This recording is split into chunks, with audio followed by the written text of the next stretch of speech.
I want to welcome you to the Ask Jeff YouTube channel. Here's today's question.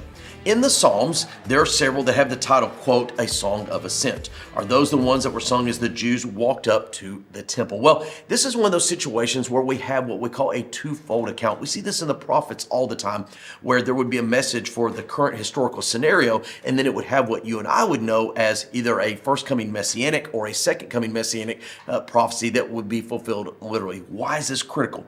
Because the Psalms of Ascent are, as posed in the question, those are the songs that they would sing as they walked up to the Temple Mount. Now, what's interesting about that is in what we call the farewell discourse, which is John 13 through 17 of the last hours of the physical life of Jesus Christ before the Garden of Gethsemane. When they leave the upper room and go to Gethsemane, it says they left and they sang a hymn. We don't know what the hymn is. However, many of us say, well, could it be a hymn of ascent as they were headed toward it? By the way, if you look at geographically, they basically just skirted what we call the side of the Temple Mount.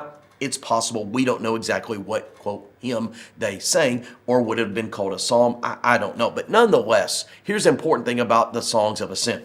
Yes, literally walking up to the temple.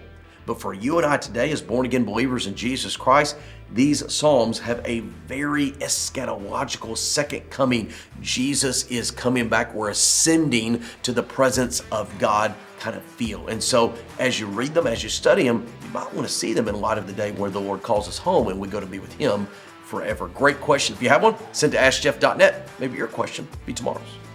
Thank you so much for being a part of our daily question here at the Ask Jeff YouTube channel. I want to encourage you on a few things. Number one, if you have a question to ask, submit it to askjeff.net. Eventually, we'll get around to your question. Secondly, we'd encourage you to subscribe. That way, each and every day, Monday through Friday, you get a reminder of our question of the day. And last but not least, I want to remind you that on Wednesday evenings, live at First Baptist Church of Opelika, fbcopelika.com, we do a solid hour of Ask Jeff where we dig into the questions more than just 60 or 90 seconds. Sometimes we take the entire hour. All that being said, askjeff.net is where you submit a question to this channel each and every day, Monday through Friday.